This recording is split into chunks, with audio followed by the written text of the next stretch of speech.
On this episode of the Oklahoma Breakdown with Ikard and Lehman, presented by Riverwind Casino, Teddy went to OU spring practice. So we talk about what he saw in Norman, then big time FGTB talking OU men, OU women, and Thunder.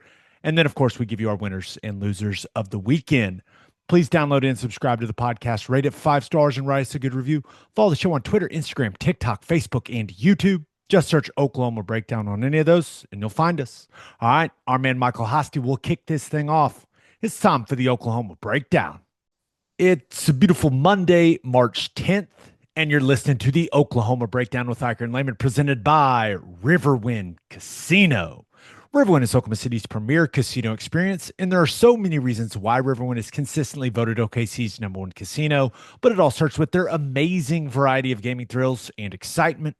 Riverwind's beautiful award-winning environment plays host to more than 2,800 of the latest electronic games with a huge selection of table games, including blackjack, blackjack match roulette, and Teddy's favorite, craps. No matter what your game, Riverwind has it in spades and hearts. And to learn more about their gaming promotions and entertainment options, all you got to do is visit riverwind.com. Riverwind Casino, good times, great rewards, and daylight savings time is the devil.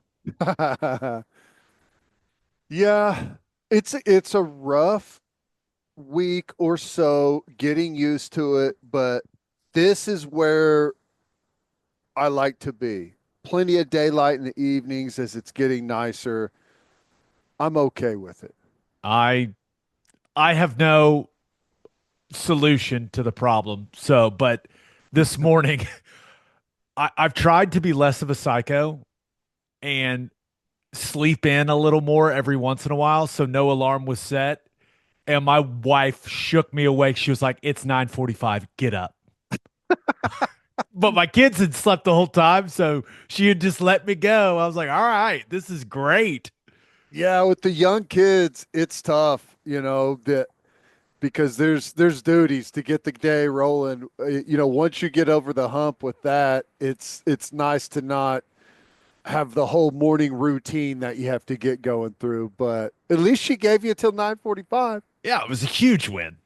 It was a huge win. All right, let's get into some OU football. I know we could spend a lot of time on daylight savings, but let's get into what people come to listen about. And Ted, you went to practice.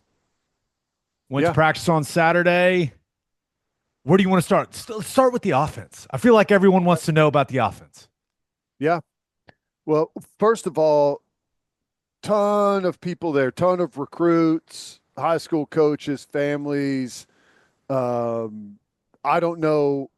I probably should know, but I don't know if they had some special junior day or whatever going on. But It was Future Freaks weekend, Ted. future Come freaks, on. I did not know that. So whenever I walked in the door, I was like, "Oh, okay, wow." There's a ton of people here, which was cool. Got to talk to a lot of people, so it was a fun practice environment. Yeah, offense, man, it was good. It was good. I liked what I saw. Just generally speaking, it was really sharp. They still aren't in pads yet, so it wasn't a padded practice, but it was sharp.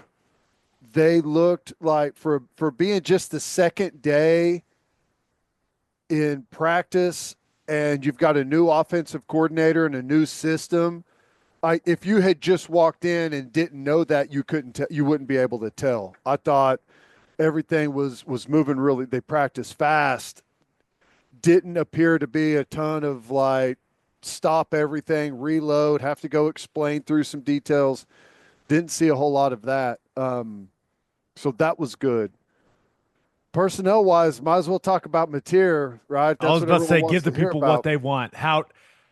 How did number 10 look? He looks damn good to me. I'm not, my specialty is not quarterback mechanics or, you know, going through the route progressions or anything like that. But when you watch the dude play football, he looks really good.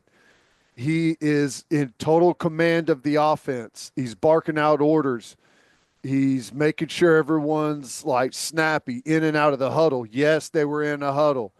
What?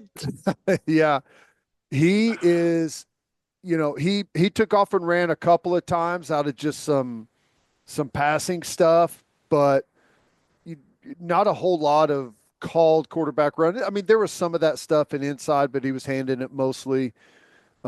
He just looks very athletic.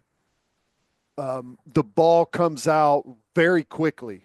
It was something I noticed. Whether it's the first read or not, he's either ripping it to where he's going or he's quickly firing to the check down. I mean, he seems to be really snappy in everything he does. Um, he How was how accurate. did how did he look physically? Great. He Because is he was listed at what 224 when on the new 6'1", roster. 224, I think. Um, height wise, he looks like a legit 6'1" to me. So oftentimes it's like, he's five, he's not 5'11". He looks like a legit 6'1" to me, or he's over 6 foot tall. And he's 225 pounds. He's built really well. I was, I knew that he had some nice size to him, but I was shocked at like how big his lower half is. I mean, he's got some big legs. He looks Yeah, he like does. Tell me about them legs. If he's you're got weirded a out by this conversation, you are listening to the wrong podcast. he's just got a very sturdy build to him, and he moves like whenever he takes off running, he's got lift and he glides. You can tell he's really fast. Just all overall athleticism just looks really good. Um, he pushed the ball down the field quite a bit. Um, they had a lot of underneath stuff where, just quick outs, balls coming out quick, or, working a stop route to the slot or to a tight end, or checking it down. But, it fit because there's deep, intermediate, and short passing game stuff. But, all that to say that he pushed the ball down the field and looked really good doing it. And we'll get to some of that, I'm sure, next, because there's a wide receiver right now that stands above the crowd, and it looks really good.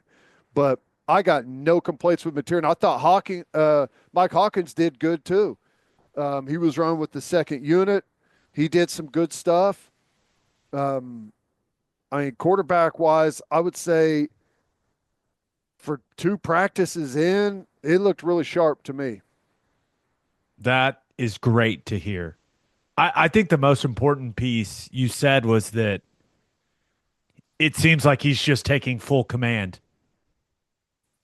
New Yeah. environment, new group of guys, but seems like he's got no problem taking that thing over. And it sounds like it's been that way almost from the moment he got here Yeah. throughout winter workouts, but it's good to hear that he was just had full control of that thing out on the practice field. Yeah. And they'd come like in the huddle, he would dress the huddle up. Everyone get in quickly, dress the huddle. They'd clap it out, and he'd walk to the line. He'd walk up, say something to the offensive line, point something out, quick little hand signal, just very in command. When the first group was done and the twos are about to go, it's like he's herding sheep. He's making sure everyone is running off the field together as a group. Just like, he looks like a pro quarterback. Is what he looks like. I mean, he's in charge of the offense. It looked good. You can learn a lot about a coach, especially a coach you haven't been around, by being able to observe what he does in practice. Was there anything that stood out to you about Ben Arbuckle and the way that he went about things? Yeah, a lot of the live stuff was being, signaled, or he was sending it in from the sideline. Um, but what I really liked was, and I don't know all the guys just yet, but after a lot of the plays, there's a bunch of guys going out there for coaching points, like going directly to the player. Mateer, whoever the quarterbacks were, good job on this. Here's what look for that. I liked what you did here. It was constant. There was a lot of action out there. Um, it was just, again, for being the second practice, and I'm not just speaking offense here, I'm talking the whole thing. It seemed incredibly crisp. There's been springs in the past where, we've gone out there and, it just hadn't felt great. And there'll probably be some practices like that, where maybe you've been in pads for a little bit and there's been a bigger install, whatever it might be. But I thought it all looked really good. Arbuckle's offense, like I said, it did not have a feel that this was a new offense at all. It felt like everyone had a really good feeling of it. Now, some of the young guys, like wide receivers, had to be corrected on a split or a motion or something like that every now and then. But for the most part, I thought it was really crisp. You mentioned that Mateer was pushing it down the field. Who to? Giovanni Gibson looks real good. He is, again, if you didn't know anything and you just walked into practice, welcome to practice with the Oklahoma Sooners. You don't know anything about him. That guy right there is a superstar. That's what it looks like. He's pushing it down the field to him. He's going up over the top of guys to make plays. Athletically, looks incredible. I don't know. Is he listed at like 6'2", 6'1", 6'2"? He looks way bigger than what he's listed. He looks gigantic out there, and he's got a big muscled frame to him. He's fast. He's explosive. And again, to me, it looks like Mateer's already got himself a favorite target. The thing that stands out to me about him physically, he's listed at 6'2", 216 on the new roster. If you told me he was 6'3", 230, I'd believe it. It's the lower half. That's the thing. When you think about the wide receivers we've had lately, we really haven't had guys with really thick legs at the wide receiver position. We just haven't had a lot of those guys. Like even going back to like CD wasn't that type of guy. You know what I mean? Right. But Gibson just has kind of a different build than any big receiver we've had in a long, long time, man. Yeah.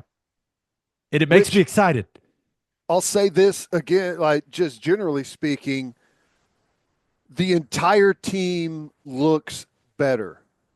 We look bigger. We've got more size at wide receiver. We got more size at tight end. The offensive line, there's a lot of guys that have put on weight. We look big and athletic on the offensive line. Running back, Xavier Robinson physically looks really good. And we'll get to the defense, but there's a lot of guys across the defensive front, even at the linebacker cheetah position.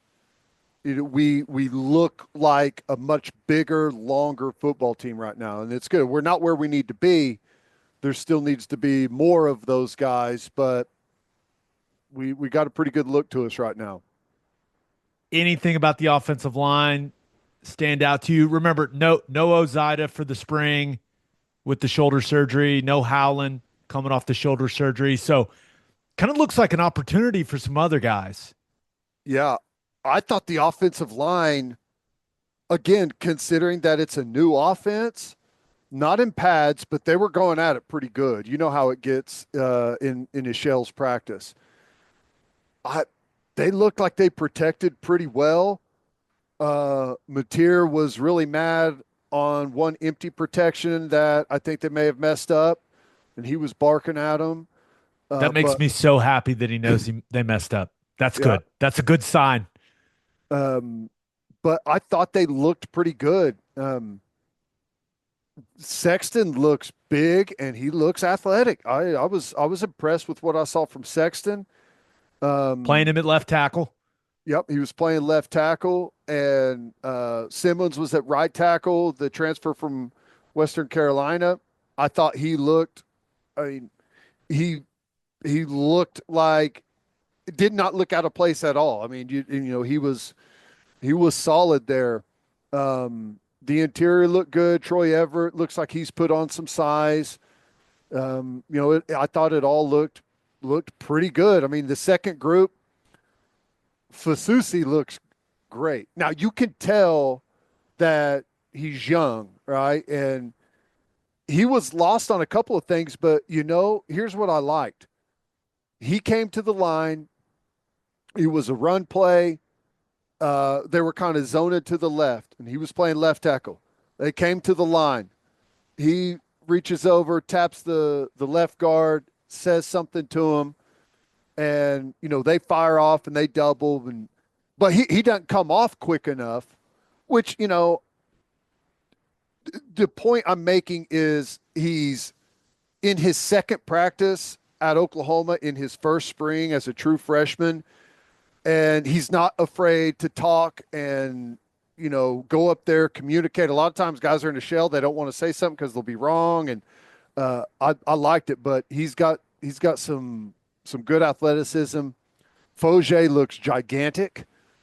I was like, who the hell is that dude? Oh, that's the true freshman, Foger. He looked good. Um, all in all, I thought again, it's probably just a bunch of base install stuff where they haven't thrown a whole lot at him yet. But I mean, I was happy with what we're starting at a much better place than where we were starting a year ago, if that makes sense. At You least it mentioned feels like. every position but tight end, really. I thought Kanik looked really good running some routes. He caught a bunch of balls in 7-on-7 and in team. He looked pretty good. Um, Devon Mitchell looks huge. Um, that, Listed at 275. but it doesn't look. I mean, he looks big, but I since he's lining up at tight end, I would not guess that he weighs as much as he does, which I think is a good thing. But he looks big, but he doesn't look round, I guess is the way to put it. But they rotated a bunch of different guys through at tight end. I I mean, I don't think anything necessarily stood out as great. I thought Kanik looked really good in some of the route stuff that he was doing, but nothing stood out as bad either. I guess is a way to put it with tight end. Well, I'll take that at this point in spring ball. Yeah, but wide receiver, Giovanni Gibson looks like an absolute stud. Um, Manny Choice and Elijah Thomas were out there. They look pretty good as young guys. Satania got quite a bit going there at the slot. He looks good. Carrion was rolling. I mean, they were rotating in a bunch of different ways at wide receiver, so it's hard to necessarily say like who the starting group was, but Carrion was going with the ones quite a bit out there. Um, I mean, I I saw quite a bit of good stuff. I mean, this is the way you want it. The quarterback stands out. That's a good thing. I mean, the quarterback, when you watch the offense, you say quarterback's the best player on the field. Easy. It's easy to see. And 11 is the second best player on the field, if not the first. Well, I'd say that's exciting to hear about two new additions to the football team. Yeah. But again, it's one practice. Who knows how much they've put on them. Um, but it's just some things that easily stand out just casually watching. Now, someone may say, well, there was a million screw ups, and which I'm sure there are in every practice, but just as I was just kind of watching, you know, generally trying to take it all in and not really dialing too hard in on one position, there was a lot of good stuff. You ready to talk about the defense? Yeah, well, let me just say this quickly too. The They may not have put a whole lot in yet from the offense, but the defense has put a bunch in, and we're throwing the kitchen sink at them. So it's not like they lined up in a four-man front and just stayed there. They were moving, stemming in and out of fronts, bringing blitzes from everywhere. So there was a lot on that side coming at them. Corner crash, first day install for Brent Venables. That's right. That's right. Yeah, And he's they going to they bring did it not six start off times in slow. the first practice. It was It's just how good. it goes, man. It's just how it Yep. is. All right, let's talk about what you saw from the defense. But first, hitting the highway, remember to stop at Love's Travel Stops. You can't miss the heart of the highway. And with the Love's app, you can also save big. How big? 10 or 15 cents big. Save 10 cents per gallon on gas and 15 cents per gallon on auto diesel. Save with the Love's app today and be welcomed by clean places and friendly faces. Certain conditions may apply. See loves.com for details. You listen to this podcast to get insight from the guys who played the game. Why don't you take that same approach when it comes to buying your beef? When you order from Didier Ranch, you are getting your beef directly from the people who raise it. A rancher knows what it takes to have premium quality beef. Didier Ranch has done it for over 100 years right here in Oklahoma. From delicious 21-day dry-aged ribeyes to savory steak burgers, there is no better place to get your beef. Get your beef from the guys who've done it and use code Oklahoma15 for 15% off on DidierRanch.com. Didier Ranch, tradition tastes better. And we are brought to you by Simple Modern, an Oklahoma-owned company and the official drinkware partner of the OU Sooners. It's time to get ready for spring break and spring sports with Simple Modern. Have you seen their new getaway bag? It's perfect for lugging all the equipment to and from soccer or baseball fields all spring long. Its thick rubber sides stand up no matter what you throw at it, and if it gets dirty, you can just hose it off. It's good everywhere you'll need to go this spring. And with 10% of all Simple Modern profits going to charity, many in Oklahoma, you're also helping Oklahomans everywhere. Simple Modern, it's good everywhere. Love the review of the offense, Ted, but I know you were probably just a little more focused on the defense. You tend to do that. No judgment here. But what stood out to you? Um, well, like I said earlier, we look a lot better across the front. Our Mason Thomas looks thick. He looks good. He, whether I was right or wrong, previously I kind of viewed him as an undersized edge guy. He does not look undersized at all. He's right around 250 pounds, and I think he's only 6'2". I say only, but he's got really long arms, and he looked really good. Marvin Jones Jr., good size. PJ looks fantastic. Danny Okoye looks fantastic. Um, Taylor Wine, White. There's a bunch of guys that look like our edge guys look good. They're, we look good at the edge position. Um, and it's crazy because Marvin Jones Jr. is listed at, I think, was he 6'5", 250, 255, something like that. Yeah. And PJ is 6'4", like 260 something. And he looks so much bigger than Marvin Jones Jr. It's weird.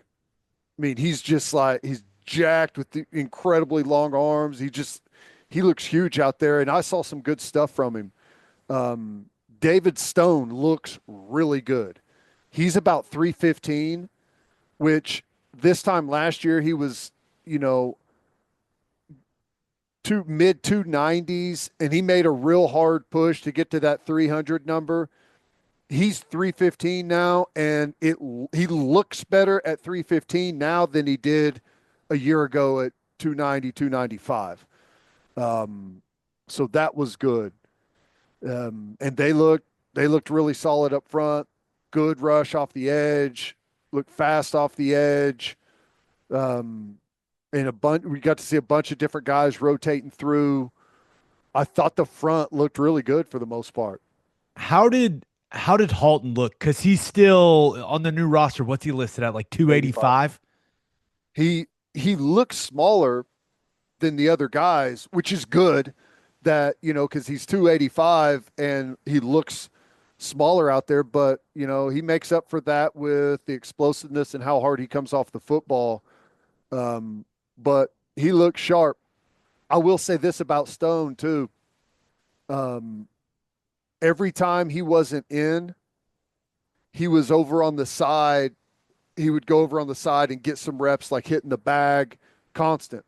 I love it. And that's been something from him that I've seen since he's been here is he's a sponge. He's always working. But I thought all in all, they all looked really good. Obviously, Jaden Jackson wasn't out there. He was on the side doing some stuff. But Dominic Williams looks big and strong and physical. And I I was happy with what I saw from the D line. Well, if you're happy, then I'm happy. Yeah. I mean, again, hard to tell when they're not wearing pads, but you know, just taking that into account, thought they played fast, moved well on the edges, and overall did a good job. Stutzman no longer there, although he was at He practice. he was there. He was there. He'll be doing pro day on Tuesday.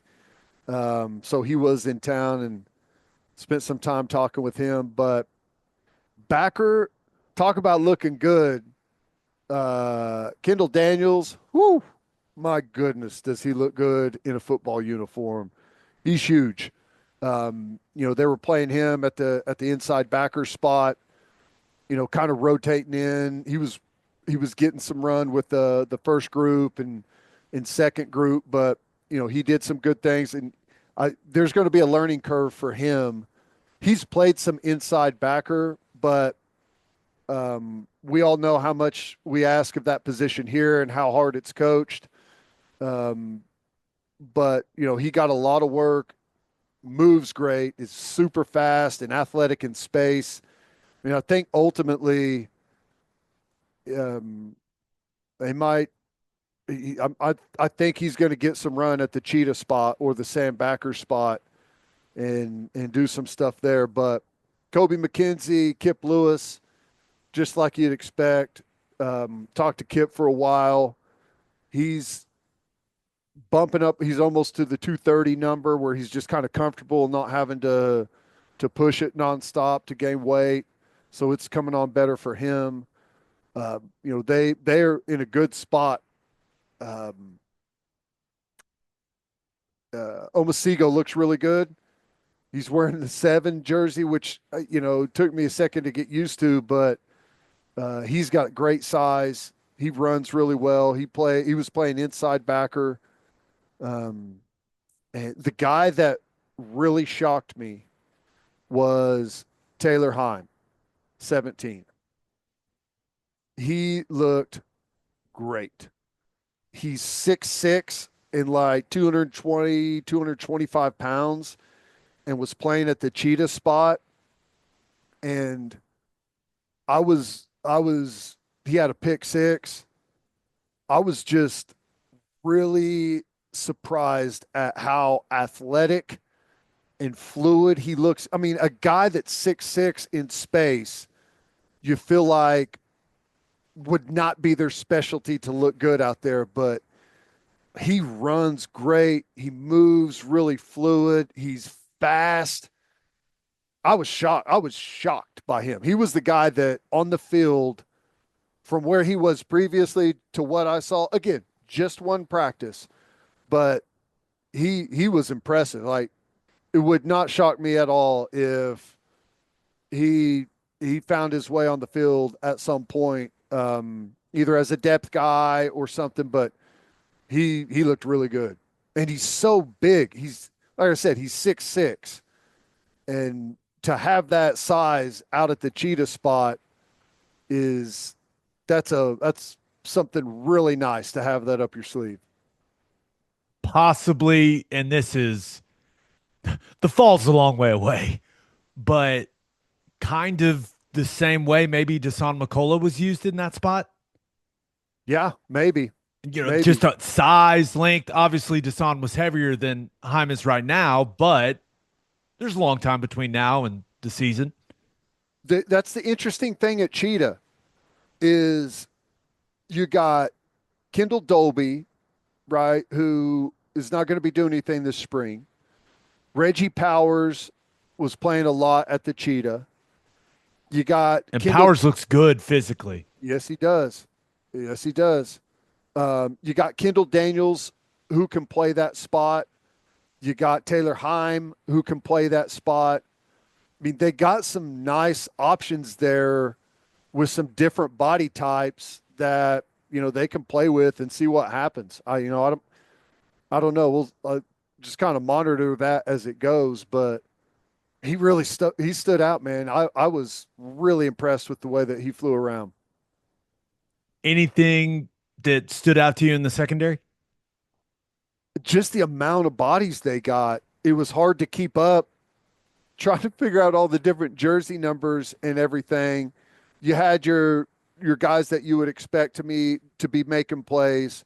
Boganowski, Powers, um, Robert Spears Jennings looks great right now. He looks fantastic. They were rolling a bunch of different guys through at corner. Hardy was getting some time out there at the safety spot. I mean, they rotated a bunch of guys through, and uh, they got beat a couple times on competitive balls by Giovanni Gibson. But I didn't see a whole lot of bust. It seemed to be pretty dialed in on the back end, which we've come to expect from this group. Corner's going to be the spot to watch, I think.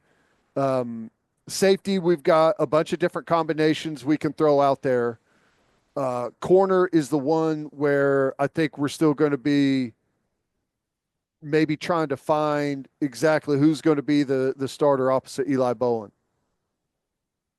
Well, they're only 2 practices in. Yeah. I'm hoping to get out on Tuesday and see him as well. So we'll see what I'm hoping that I'm excited as you are. Dude, I won't lie. You're getting your practice report is getting me fired up. Well, I mean, again, I mean, it's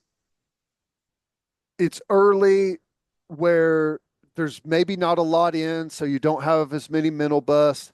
They're not in pads where maybe the lack of technique or something doesn't stick out as much.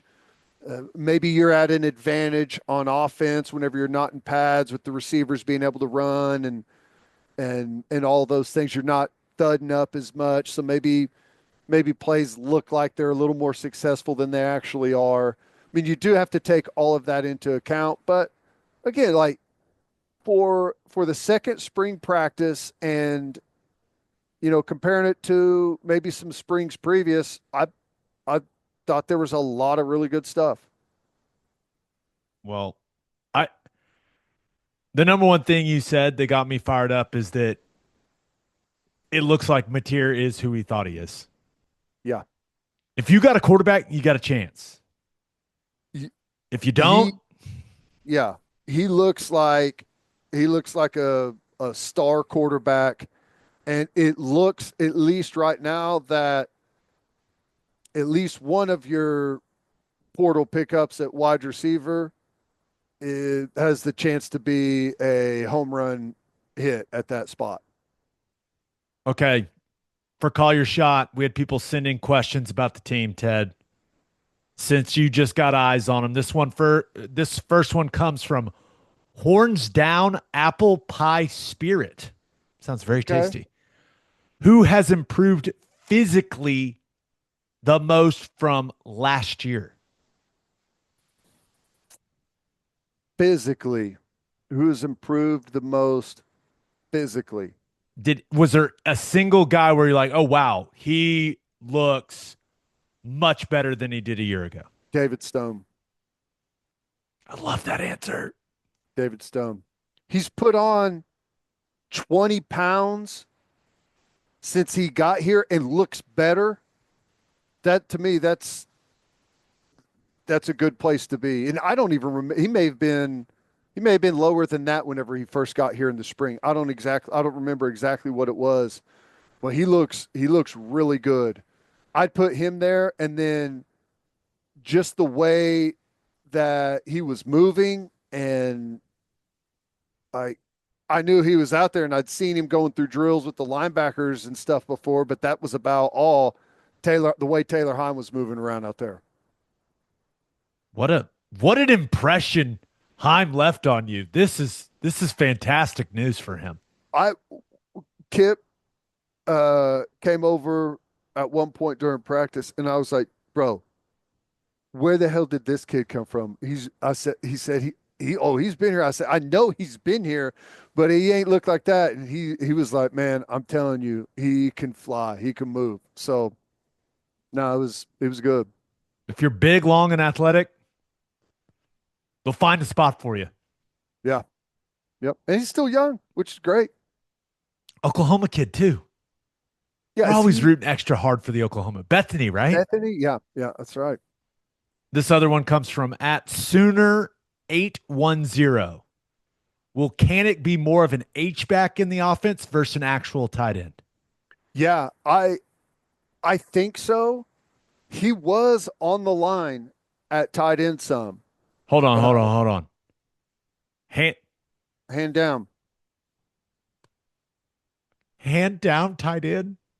Yeah, he was there not a lot. He was split out a lot, moving in the backfield a lot. I don't think they that's a place they want to live because, he's 230 pounds or so, and probably not what you want there. But just repping it and stuff, he did do some of that. But You I got thought to he get looked, him. You got to get him some reps at yeah, that. Like he hasn't blocked. just has to He get it didn't all. block in high school. Like he is having to develop a completely new skill set. You kind of just have to throw him in the fire in some of those situations. Just sometimes you got to put a guy there and say, "Hey, man, figure it out." Yeah, he looks good though catching the ball. I mean, in 7-on-7 and team drills combined, I bet he caught 10 balls. He can run. We know he can run. He looks good after the catch too. He's one of those guys you're going to look up and go, "Wait, he had 400 yards receiving, and 80% of them came just catching the ball in the flat." Yep, little swing route and make a guy miss, and yeah, he looked solid for two practices in after a position switch. He looked like he knew what he was doing. Overall, feels like a very positive practice report. I'm very I think excited about so. it. I kind of go back to the offensive line, and a part of the problem a year ago is we had so many guys out. As spring went on, that I think it really capped what you could get done. And they've got three solid units going.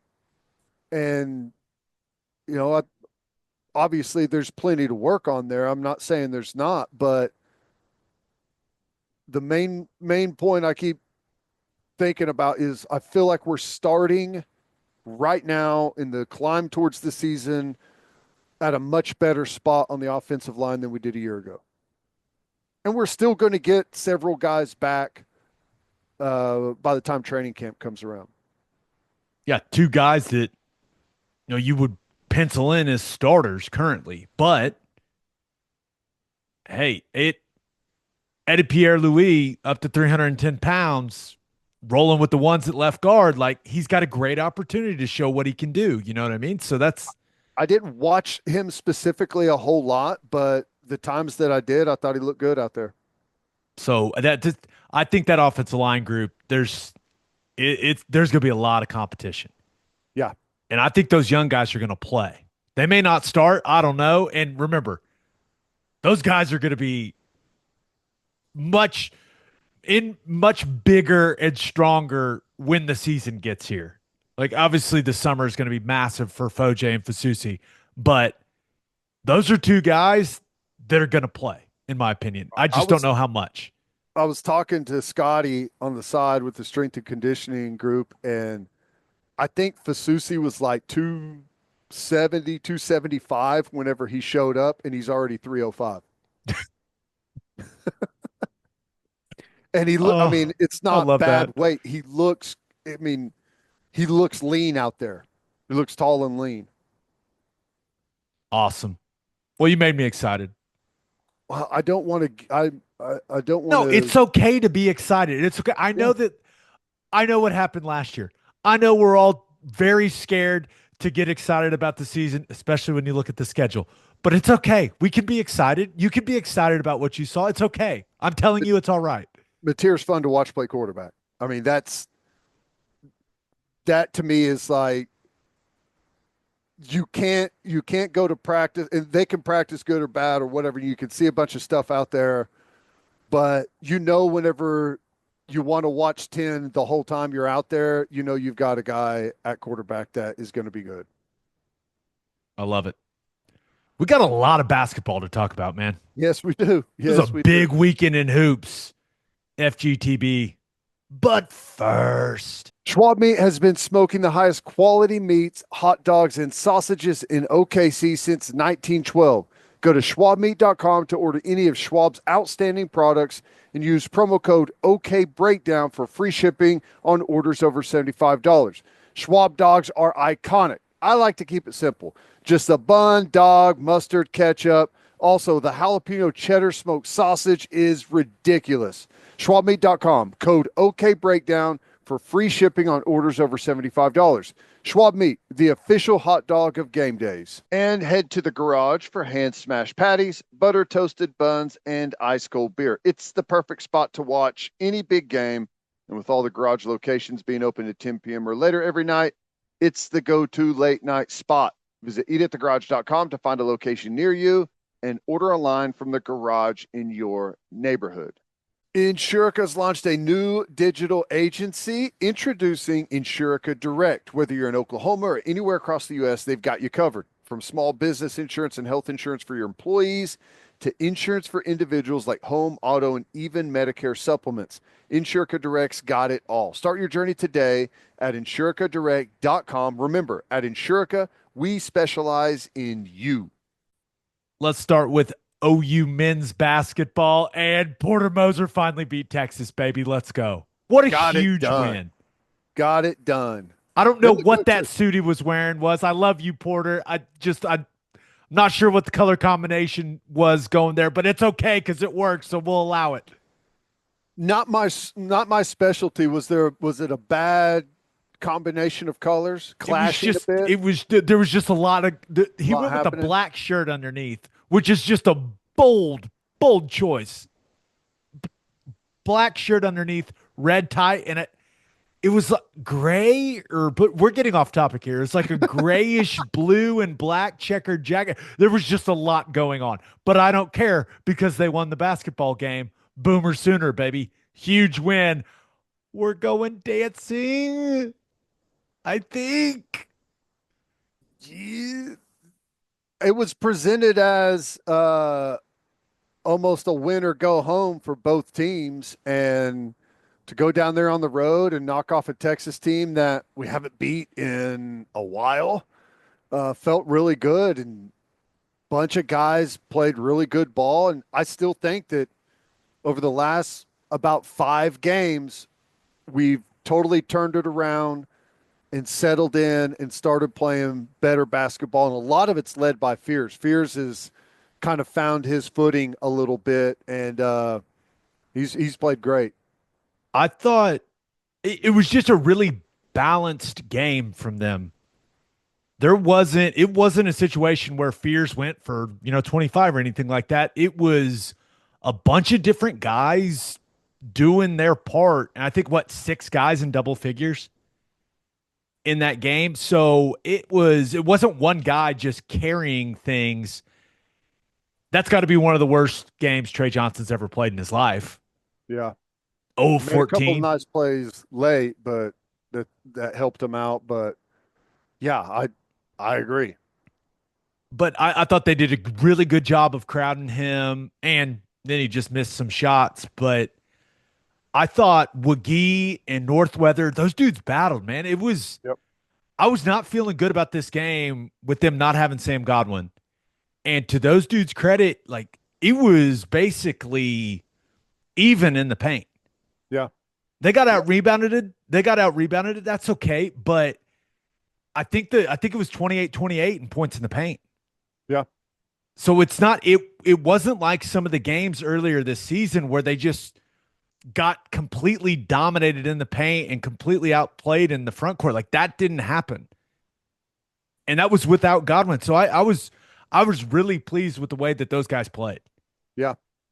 And I mentioned Fears is I feel like he's kind of found his footing. Box score, he didn't have a great game. He had 13 points. He was 9 of 10 from the foul line, which is where he did most of his damage, only 2 of 14 from the floor. I wish he would have been at the foul line late in the game. Oh my gosh, that became an adventure that OU fans didn't need that. It was I fired off a tweet maybe a minute too early and people were not happy with me. I like he for several games, it feels like he has got his assist number higher than his turnovers. And early on, he would go into the paint, drive out of control, not know where to go with the basketball when he's in the air, and have a bunch of live ball turnovers that really killed us. He's limited those, and it feels like his handle's gotten better too as the season's gone on. So I don't know. I feel pretty good that they'll make the tournament. It wouldn't hurt to go win a couple in the SEC tournament. I know that for sure. Get Georgia in the first game in that one. We'll see how that goes. But I think maybe the biggest question going into that game is Porter Moser going to wear a suit or not? They're undefeated when he wears a suit. That should answer the Do question. you save it for the NCAA tournament? Or do you say, hey, I got to bust it out? It's a tough situation because I think they're 4-0 when he wears the suit.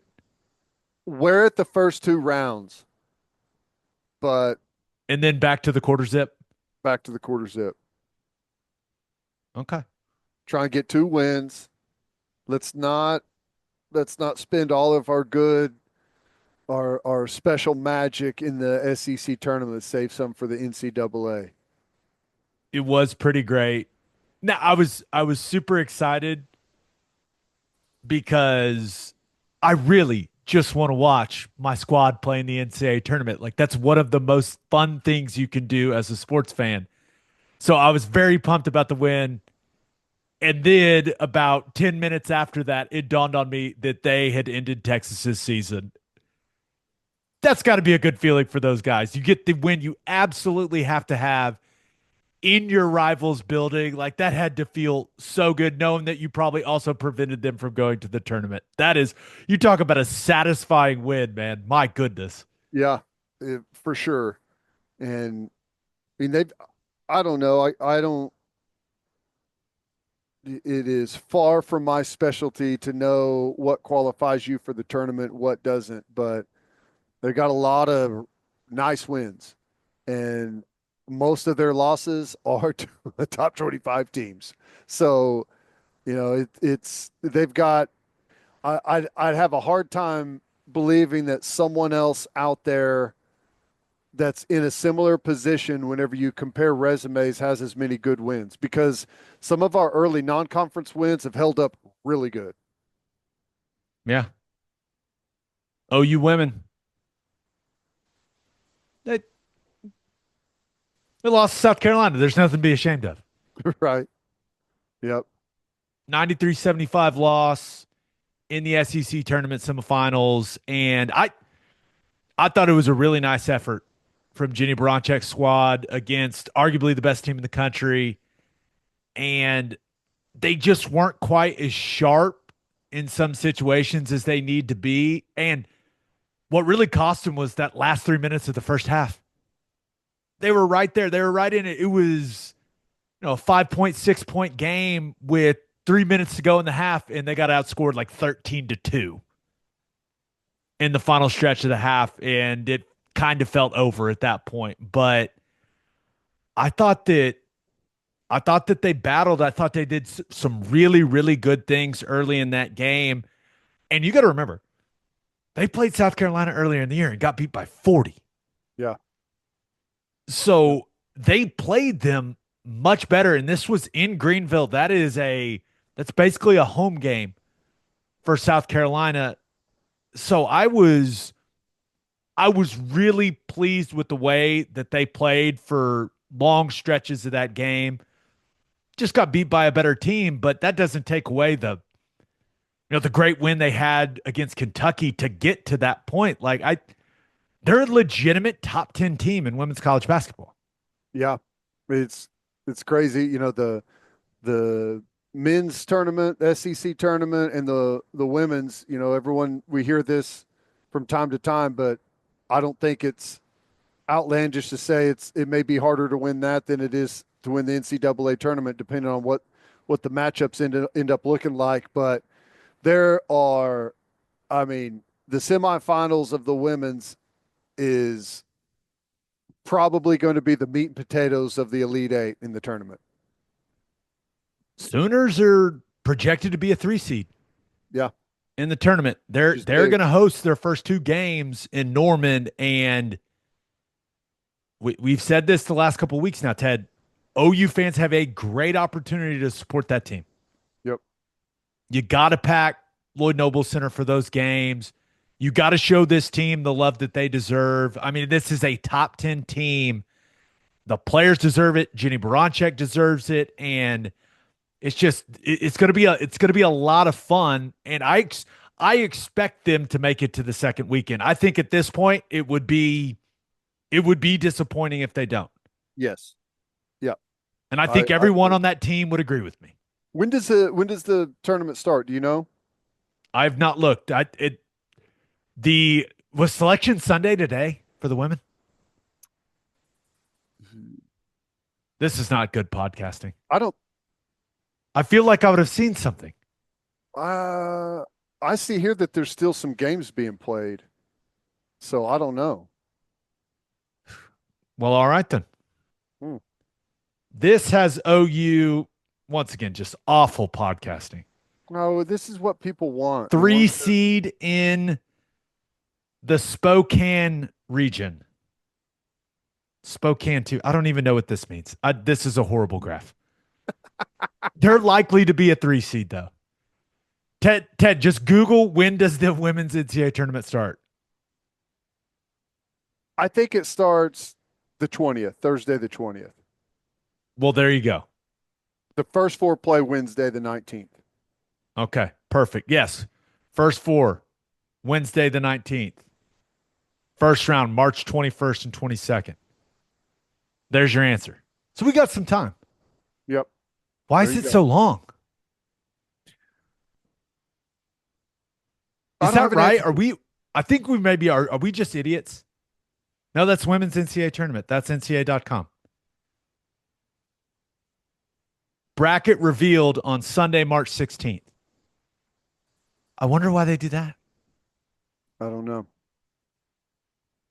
Can someone explain to me why they just don't do it today? I don't know. That's why whenever I brought it up, there's still some stuff being played out there right now. So why would they do that? They have a chance to own this Sunday all themselves. Because is it men's selection Sunday next Sunday? Yeah, I think so. Why would women's basketball? Why would they not want to own this Sunday and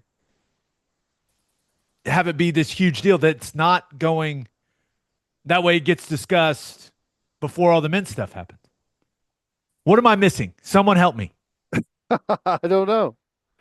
I don't know. Is it always like this? I hate to keep saying it, but I don't know. Quite possibly the worst stretch of this podcast ever. And that's saying something.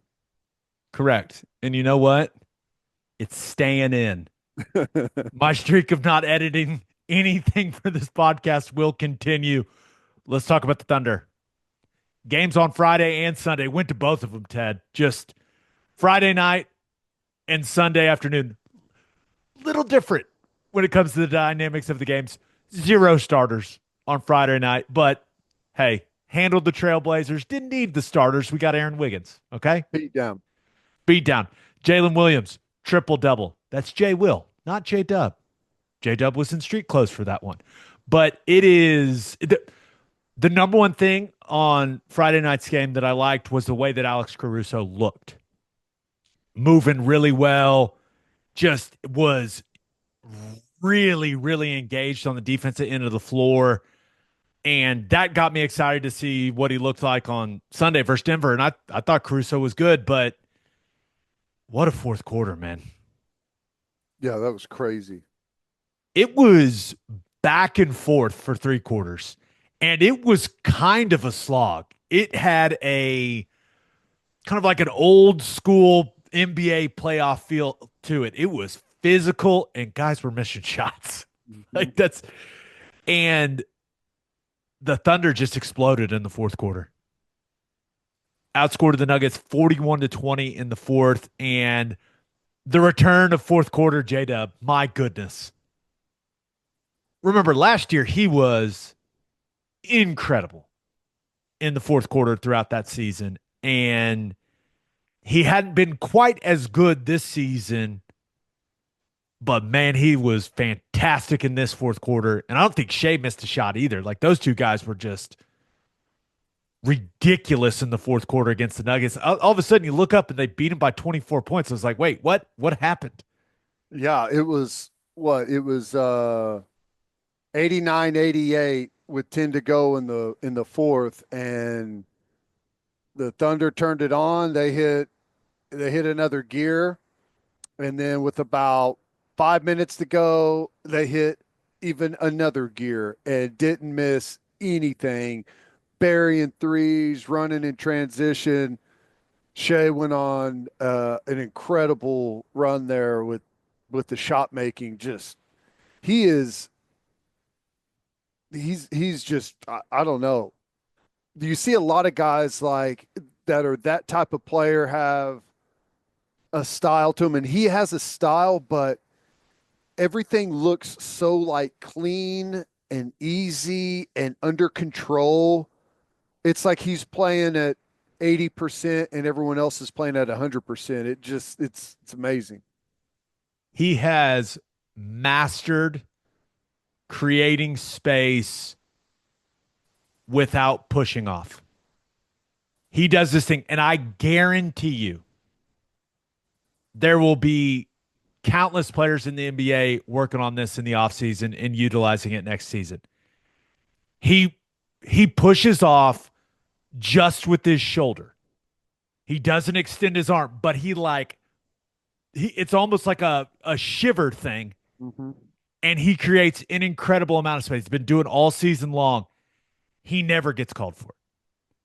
Because it's not they're just looking for that arm get extended, and he never extends. And he hits dudes with that shoulder and just like creates space by it's almost like chicken winging them. And it just his mid-range game's insane.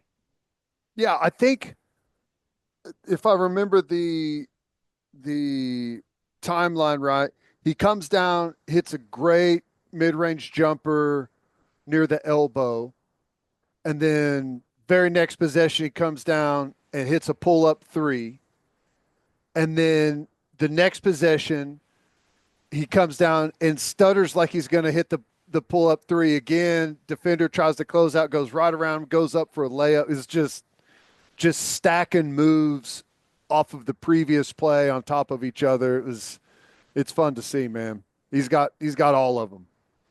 He has been on an absolute scoring tear. 40 in this one. I mean, I also thought Jalen Williams After a was pretty slow start, right? no, he got going quick. Well, He didn't was he? he has been I used to think he'd just like settle into games.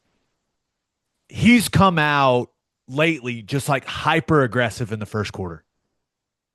Like getting 8, 10 shots up. Like he will come out and just I don't know, set the tone. And I like it, man, because he's just playing at an incredible level. And you combine that with what we got from J-Dub, what, 26, 9 rebounds and 8 assists. I thought he was rock solid, and I thought they made Jokic work. He had to work and work and work. Hartenstein leaning on him, Chet out there helping as well. Like everyone swiping at him. That dude has more scratches on his body than you'd ever believe, Ted. There was a woman sitting next to me, and she was like, "Oh my gosh, what happened to him?" I was like, "What do you mean?" She's like, "All the scratches." I was like, "Yeah, that's just from him playing basketball. He didn't get assaulted by a meerkat or anything like that. It's just he has so many scratches like on his tricep area. It's insane." That um the one exchange late where Dort went into dunk and sent it to the rafters. And then I don't know who jumped up and grabbed the rebound and kicked it over to him and he hit the three. That was pretty cool. I'm pretty sure I did a fair catch signal. It's the highest I've ever seen a basketball go, for sure. But that was fantastic. It just the Nuggets threw the zone at them for long stretches of this game. I thought the Thunder did a nice job solving that a lot of the time. It's a really nice win. Now I know that Aaron Gordon only played 7 minutes or so and then just disappeared from the game, never came back. But Thunder are the best team in the league. Yep. I mean, they just when they are I think at their best, they're as good as it gets in the NBA right now. And we'll see what happens on Monday with this weird kind of like baseball series between the Nuggets. I don't think the Nuggets are going to play very many guys because they played Jokic like 41 minutes. It was crazy. Yeah.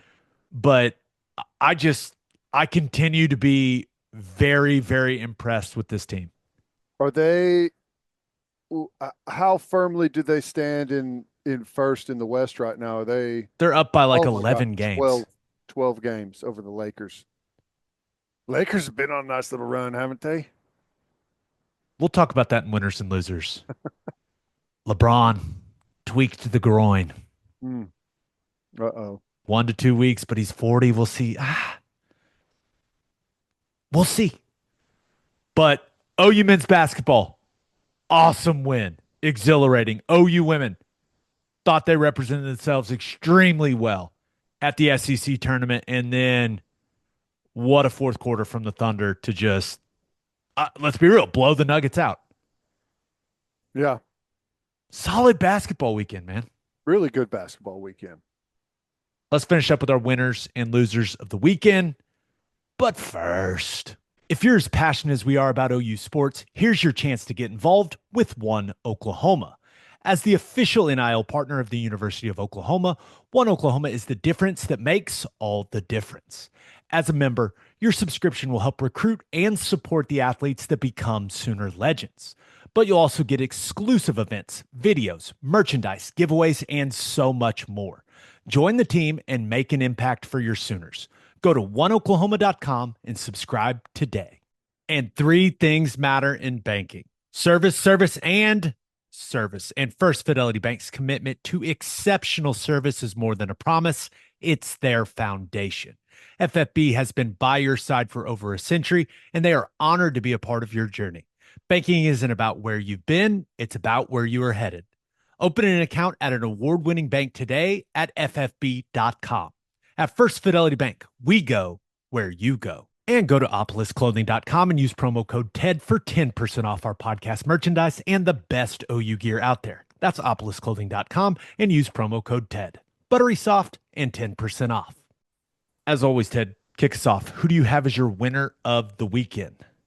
Well, I thought about going with OU baseball with another sweep, but I switched it over in Diamond Sports and went with softball.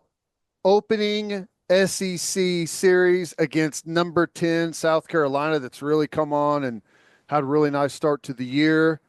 And they get the sweep, but there was some drama along the way, a bunch of close games. Um, the first two games, a lot of points being scored. Had to fight them off in game one, trying to come back, and then in game two, back and forth. They were down in that game a couple of times, then tied up at 9 going into the bottom of the seventh, and a walk-off double to win it. So that was awesome. And then the game three, somehow a defensive game broke out, and they won that one 2-1 on some great pitching. All in all, that's a real nice series sweep to start things off in the SEC. I watched pretty much every second of game one and game two. First of all, great call not playing on Saturday. Yeah, My goodness, was that weather terrible. what a what a bad day. It rained for like 18 hours straight. It It felt like. was awful. Great. Shout out to the weather people that made that call. Very smart decision. But those game one and game two, I felt like I needed to like drink a Gatorade at the end of it. I was just like exhausted from yelling at the television. Yeah, There were so many runs and so many ups and downs, especially the game two. I was like, oh, we're comfortable. All of a sudden they're hitting a grand slam. I'm going, wait a second here. What's going on? yeah, yeah. And it got nervous quite a bit. We were in some jams and gave up some home runs, quite a few of them. I mean, there was a lot of home runs being hit out there, but game three, somehow, maybe everyone was just worn out by that time, and some really good pitching carried them the rest of the way. That's a nice one, man. You probably wouldn't have circled that one before the season and said that this is going to be that difficult of a series, but South Carolina has had a really good start to the year, and a lot of it is their offense, which you could see on full display. That's a nice series win. South Carolina is going to beat a lot of people this year. No doubt. I thought, what, Garcia, stud. Emmerling, stud. New people, Patty Gasso just I've got to learn the new roster. I got to I spend know. some time studying. We had a lot of the same players for 4 years at their spots, man. It's crazy. I know. I gotta take a deeper dive into the roster and learn more about each one of these ladies, but they're the last undefeated team left in Division One. 22-0. Shocking. Oh, well, no, not really. I'm shocked. This is my shocked face. It just I when we talked to Patty about it in the offseason, I mean, I think series like this, games like this, they know there are going to be more of these. Mhm. And it's crazy to think it's only going to get them better prepared for the postseason than they've been. And they've won 4 championships in a row.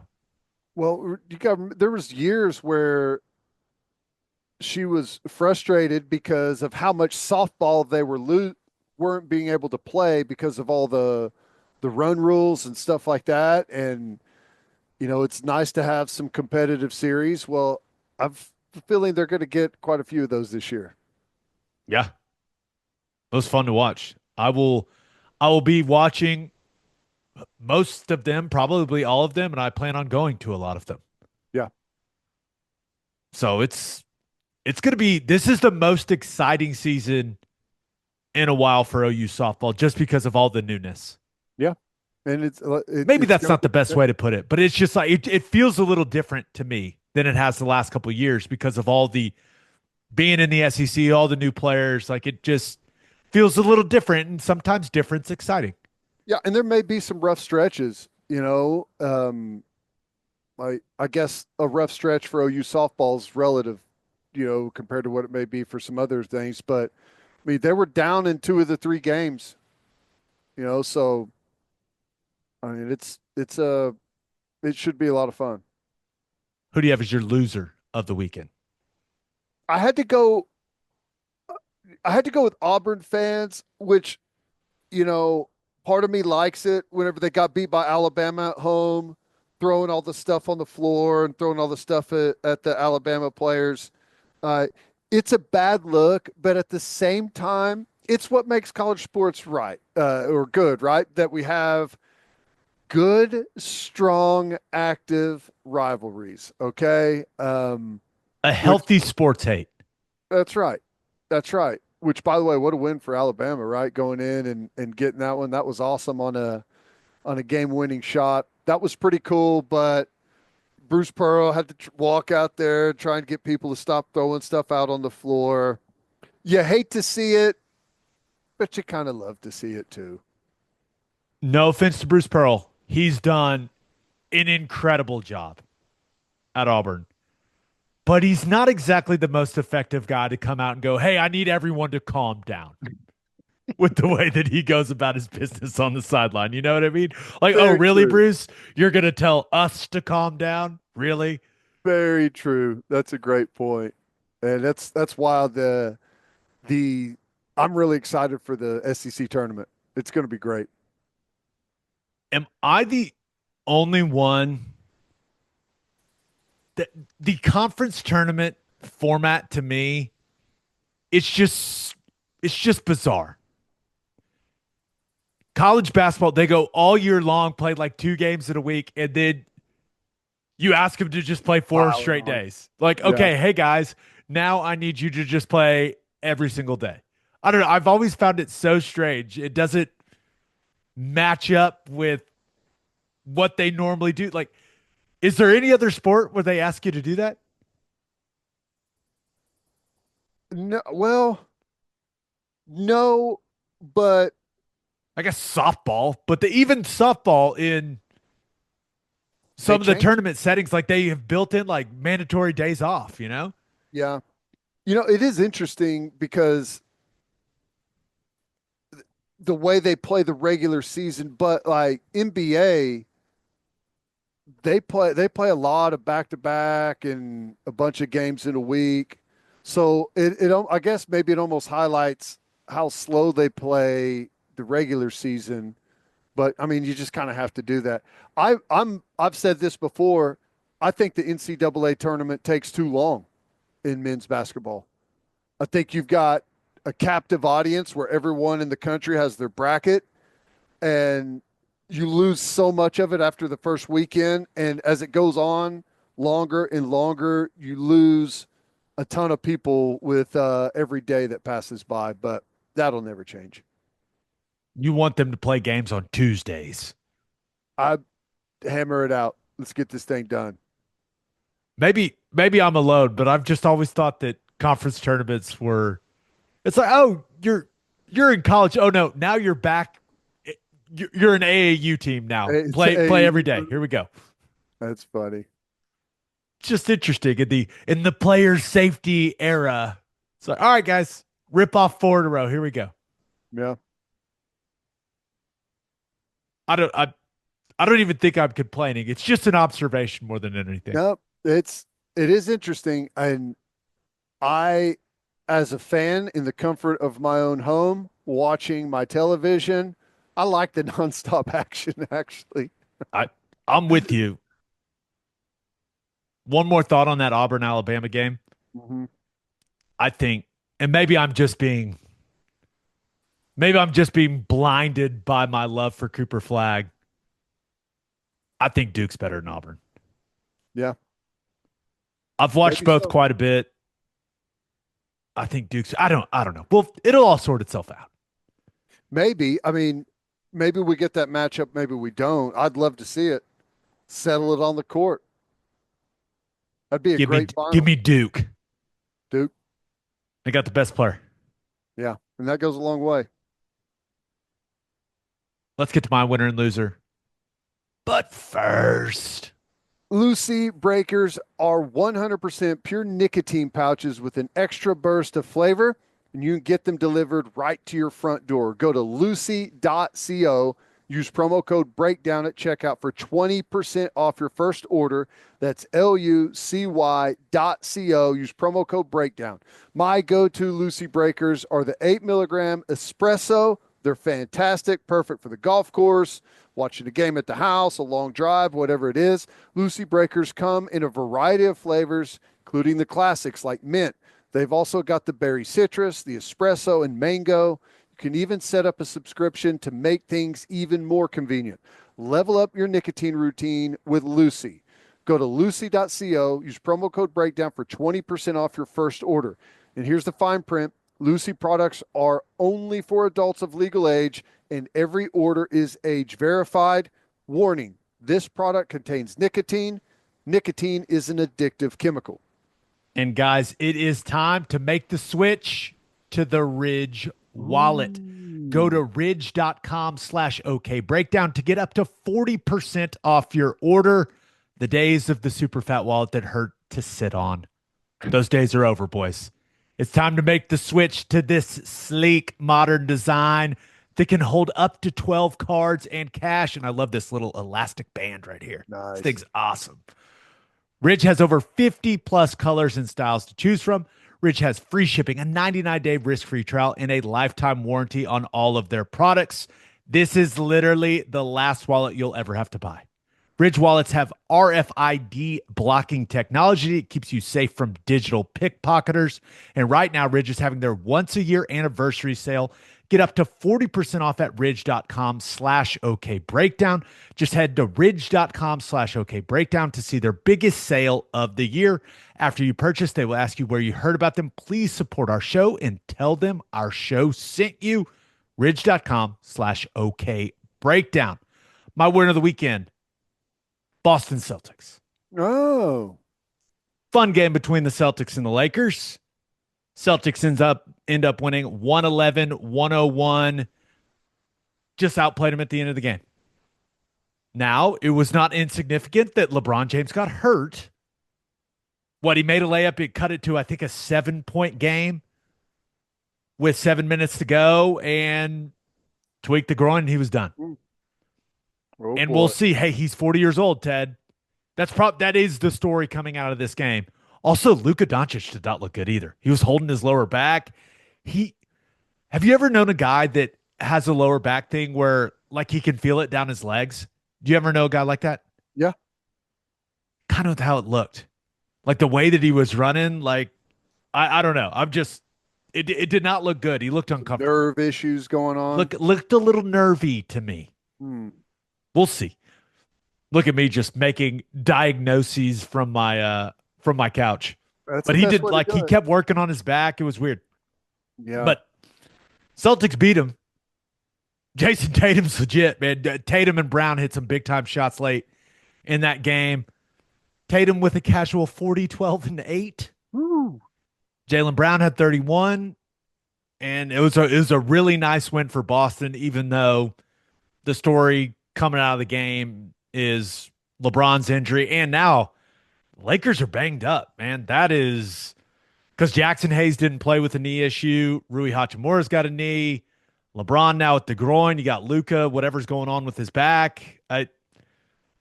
Not exactly an ideal situation for the team that, let's be real, has been the talk of the NBA these last couple weeks. Yeah. And they've been on a nice run. Oh, yeah. It's maybe costly really pressing to make some strides before they get in a better position before the playoffs, because usually, in years when they've been really good, this is kind of where they've come off the gas a little bit and LeBron is able to rest and cruise into the playoffs before, really having to put out the huge amount of effort. So we'll see what they got left in the tank. Feels like we are if we could just fast forward to the Eastern Conference Finals between the Cavs and the Celtics, just go ahead and simulate the Eastern Conference. Who do you like in that matchup? Give me Boston. Who would be the better matchup for Oklahoma City should they make the finals? Boston. For some reason, I think we just match up well. Maybe the answer is Cleveland.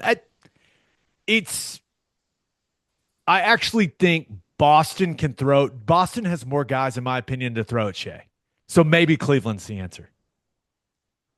Be better. Like, I want if the Thunder go to the finals, I want it to be Boston. yes, I want that's it right. to feel like the NBA finals. And no offense to the Cavs, but like playing the Celtics in the NBA finals, the defending champs, and I Go don't think beat the it could feel defending any bigger champ, than that. and nobody can say anything about it. Not that they could anyways, but like if you go beat the team that won it the year before, that's you're proving everything right there. It did feel the Lakers Celtics game felt like a playoff game from my couch. Really, Well, really good game. Celtics kind of took control in the third. Lakers came back. Seemed like the Garden was rocking. What do they call it? TD Garden now? Not the Boston Garden, whatever it's called. yeah, But it was fun to watch. Good win. Good win for the Celtics. And this just in. They're still a very good team. yeah. I Well, can't wait for them to play the Cavs in the Eastern Conference Finals. That's going to be an awesome series. The yeah. West is going to be a bloodbath. It's crazy that it feel the NBA all of a sudden. Maybe it's not all of a sudden, but feels very top heavy at the moment. Yeah, I think that's fair. It feels like there's 3 or 4 teams that have a legit chance. There's been years in the past where the West is like stacked all the way 1 through 8. Everyone's really good. I mean, you got your favorites, but um, there's I don't know. It's just it feels like the league is transitioning out of a lot of the old kind of guys that year in year out were always there, and there's a reshuffling going on to some degree. Lakers rejuvenated, Warriors rejuvenated after the Jimmy Butler trade. I think the West is going to be pretty interesting, man. Yeah. Thunder are not going to have an easy road. Good. We don't want one. My loser of the weekend. Thought about going with any NFL team that thought they were going to get to trade for Myles Garrett. That trade request went away quickly. I mean, I guess we know why they were restructuring Deshaun Watson's deal yet again. I mean, they were 22 million over the cap before they restructured that deal, and that's gone. You mean Myles Garrett's 4-year, $160 million extension may have put a Yeah, bit of a dent in the cap? yeah. 123 and a half guaranteed. Shout out to Nicole Lynn. Great work. That is, I mean, he's worth every penny. But I again, if I'm Cleveland, I'm as much as I would love to have him, I'm full rebuild mode. But hey, he ain't gonna be mad about it. He does not care. No. He's done what he's supposed to do. And when you do what you're supposed to do in that league, you're supposed to get rewarded financially. He's not the one that made the horrible quarterback decision that is looming over that franchise like a dark cloud. I just, we talked about this before. I would just the NFL playoffs would be a hell of a lot better if Myles Garrett was in it, you know? I think that's fair. What you don't have faith? I'm not even gonna say it. You don't have the faith. You don't have faith that the Browns will make a playoff run. No. I'm shocked. My loser of the weekend. Ted, I'm worried about our guy. Josh Heupel's my loser of the weekend. Oh, He may be losing it. Did you hear what they're doing on April 12th? yes. They're going to divide up into an offense and a defense Mm-hmm. in Neyland Stadium. Yes.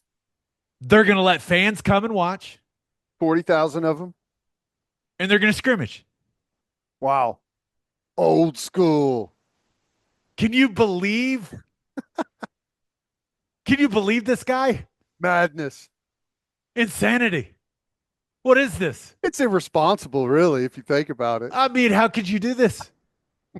How could you do this? How could you let your team scrimmage in front of the fans?